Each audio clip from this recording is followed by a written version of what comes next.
अस्सलामुअलैकुम व्यूवर्स। नीलोफर से और हान बे के बेटे मुराद की तारीख क्या है और दीदारतुन कमांडर एंद्रियास के खुफिया जासूस बुरसा महल में कैसे दाखिल हो गई हैं और हाँ वो किस लिए बुरसा में आएंगी। तो इन तमाम सवालात के जवाब आज की वीडियो में शामिल हैं, मगर इससे पहले आपसे गुजारिश है हमारी वीडियो को लाइक कर दें और चैनल को सब्सक्राइब कर दें। देखिए, नीलोफर से पैदा होने वाले और हान बे के बेटे मुराद की तारीख ये है कि ये वही है जो ओरहान गाजी का जानिशीन होगा। मतलब ओरहान गाजी की वफात के बाद जो नया सुल्तान बनेगा वो सुल्तान मुराद होगा। तारीख में तो सुल्तान ओरहान की 3 बीवियों का जिक्र भी मिलता है और कहीं पर तो 4 बीवियों का जिक्र मिलता है। मतलब अब तक की 2 शादियां तो हो चुकी हैं, लेकिन अब ये एस्पोर्चा से तीसरी शादी होगी।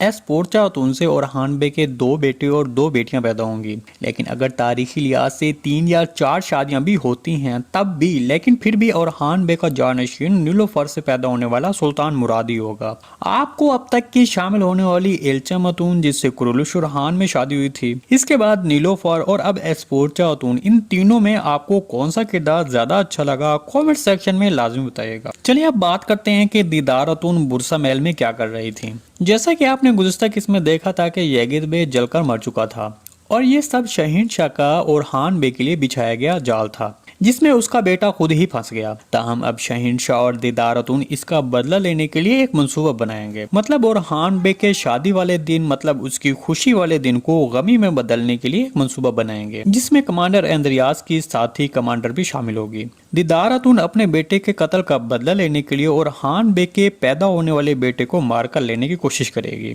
तो इस तरह आपने नए ट्रेलर में इस हवाले से ये मंजर देख लिया होगा जिसमें दीदार खातून ने नीलोफर के पेट पर वार किया और वो जख्मी हो जाती हैं। ताहम इस पर परेशान होने वाली कोई बात नहीं, क्योंकि नए ट्रेलर में एक और मंजर भी दिखाया गया जिससे ओरहान बे अपने पैदा होने वाले बेटे का नाम मुराद रखते हैं। ताहम जहां तक नीलोफर की बात करें तो वो भी बिल्कुल ठीक है, क्योंकि अगर ऐसा कुछ होता तो ओरहान बे नए ट्रेलर में इस मंजर में इतने पुरइत्मीनान नजर न आते। इसके बारे में आपको क्या लगता है कमेंट सेक्शन में लाजमी बताएगा। जी दोस्तों, आज की वीडियो बस यहीं तक थी। उम्मीद है आपको पसंद आई होगी। अगर हमारी वीडियो अब तक बर वक्त नहीं पहुंच रही तो बेल आइकन लाजमी प्रेस कर लें ताकि हर आने वाली नई वीडियो की नोटिफिकेशन अब तक बर वक्त पहुंचता रहे।